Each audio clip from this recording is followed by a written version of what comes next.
भगवान को लीजिए। अनंत बार हम लोगों के सामने भगवान के अवतार हुए। हमने श्री राम और श्री कृष्ण को देखा, लेकिन सुख नहीं मिला। क्यों? क्योंकि हम नहीं जानते थे कि ये श्री कृष्ण या श्री राम भगवान हैं। वो तो जब भगवान संसार से चले गए और बड़े बड़े संतों ने लिखा कि श्री राम श्री कृष्ण भगवान थे, तो हमने वंदना करनी शुरू की। जय राम रमा रमणं शमनम। यानी ये सुख अज्ञान का धर्म भी नहीं है। मैं आपको इसको एक सच्ची घटना के द्वारा बताऊं। एक बार हमारे श्री महाराज जी रतलाम से इंदौर जा रहे थे, तो फर्स्ट क्लास कंपार्टमेंट में वो बैठे हुए थे, क्योंकि उस ज़माने में फर्स्ट क्लास कंपार्टमेंट ही टॉप का कंपार्टमेंट माना जाता था। उस ज़माने में एसी कोच नहीं होते थे। तो श्री महाराज जी के साथ ही एक और व्यक्ति भी बैठे हुए थे। श्री महाराज जी की आयु उस समय बहुत कम थी, कुछ दिन पहले ही वो जगत गुरु बने थे। उन दिनों श्री महाराज जी कहीं भी जाते थे तो पीले वस्त्र रास्ते में नहीं पहनते थे, क्योंकि पीले वस्त्र पहनेंगे तो लोग पहचान लेंगे, पीछे लग जाएंगे। सो साधारण वस्त्रों में श्री महाराज जी ट्रेन में बैठे हुए थे और उनके साथ जो व्यक्ति थे वो असिस्टेंट कमिश्नर थे। श्री महाराज जी का बचपन से ही नटखट स्वभाव है, क्योंकि रसिक संत हैं।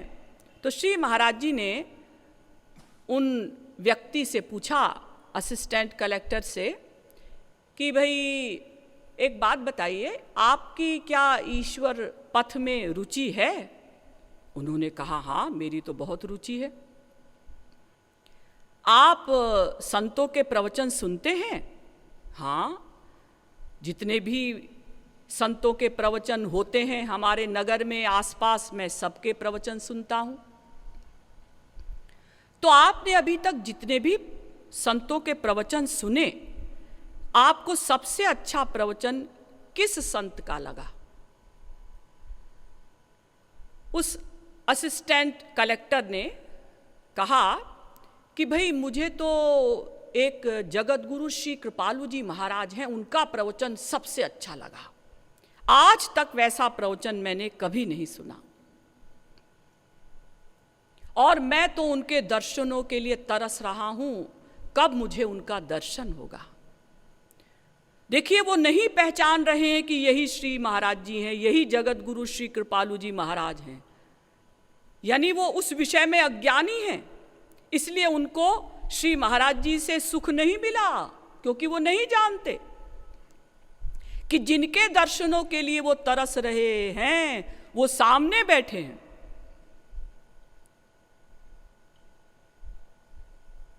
तो जब उस व्यक्ति ने, असिस्टेंट कलेक्टर ने कहा कि मुझे तो श्री महाराज जी, जगत गुरु श्री कृपालु जी महाराज का प्रवचन ही सबसे बढ़िया लगा, तो श्री महाराज जी ने जानबूझकर अपनी ही बुराई प्रारंभ कर दी।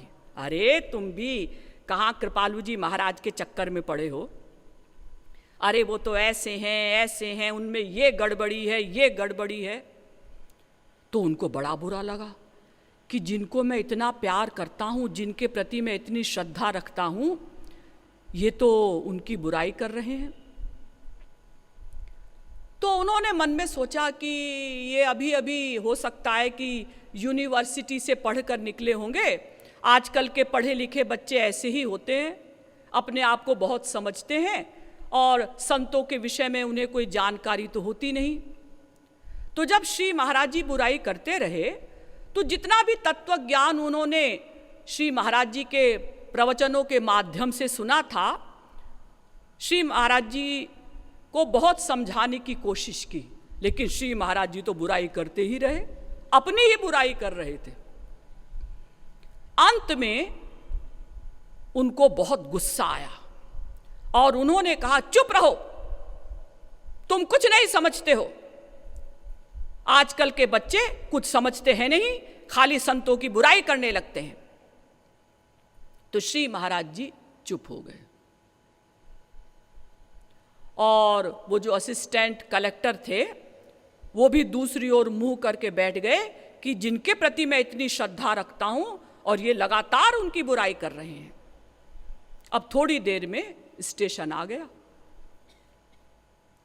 स्टेशन पर प्लेटफॉर्म पर खचाखच भीड़ थी और वहां नारे लग रहे थे, जगत गुरु श्री कृपालु जी महाराज की जय।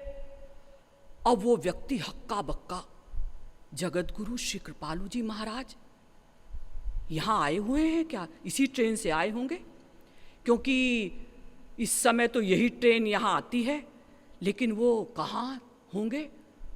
उन्हें तो फर्स्ट क्लास कंपार्टमेंट में होना चाहिए था, लेकिन वहाँ तो वो नहीं थे। वहाँ तो एक वो लड़का बैठा हुआ था जो कृपालु जी महाराज की बुराई कर रहा था। तो वो उतर गए स्टेशन पर देखने के लिए कि भाई देखें कहाँ है जगत गुरु श्री कृपालु जी महाराज, उनके दर्शन करें, हम तो कब से उनके दर्शनों के लिए तरस रहे हैं।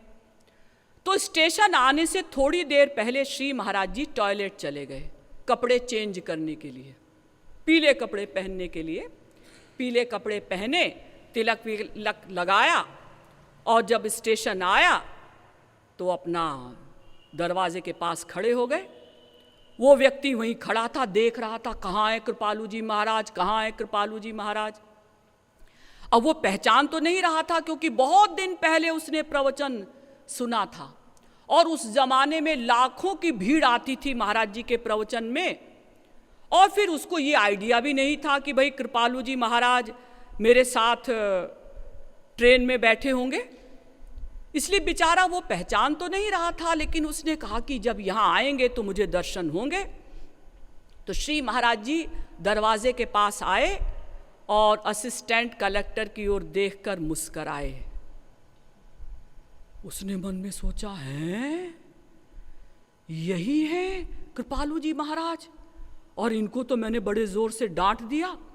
अब श्री महाराज जी तो अपना भीड़ में चले गए, लोगों से घिर गए, और वो बेचारा सन्न होकर देखता रहा कि जिनके दर्शनों के लिए मैं इतने दिनों से तरस रहा था वो मुझे मिले, लेकिन मैं उनसे सुख नहीं ले सका। क्यों? क्योंकि मैं अज्ञानी था, मुझे नहीं पता था कि यही हैं जगत गुरु श्री कृपालु जी महाराज। तो ये सुख जो है अज्ञान का धर्म भी नहीं है।